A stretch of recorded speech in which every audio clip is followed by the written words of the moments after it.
రోహిత్ అన్న మ్యాచ్ ఓడిపోయిర్రట కదా, అనవసరంగా నన్ను నమ్ముకుంట్రి.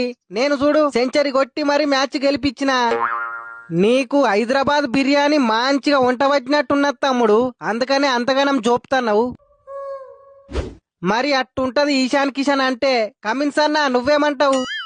కొత్తగా వచ్చినవు, వీళ్లతోటి ఎక్కడ కలవలేవేమోనని కంగారు పడ్డా. పాలల్లా నీళ్లు కలిసినట్టు ఎవ్వడు గుర్తుపట్టకుండా భలే కలిసిపోయినవు తమ్ముడు. నీ ఆట చూస్తా అంటే ఆర్ఆర్ మీద కోపంతో కొట్టినట్టు లేదు, బీసీసీఐ మీద కోపంతో కొట్టినట్టున్నది.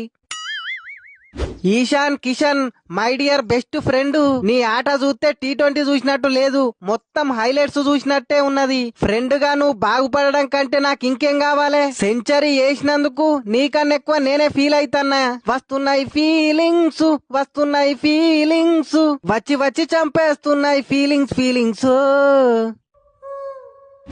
థ్యాంక్ యూ గిల్లు. టీవీలో చూసే నువ్వు ఇంత ఫీల్ అవుతున్నావంటే నెక్స్ట్ జీటీతోని మ్యాచ్ అప్పుడు కళ్ళ ముందే సెంచరీ కొడతా, అప్పుడు ఇంతకన్నా ఎక్కువ వస్తాయి ఫీలింగ్స్.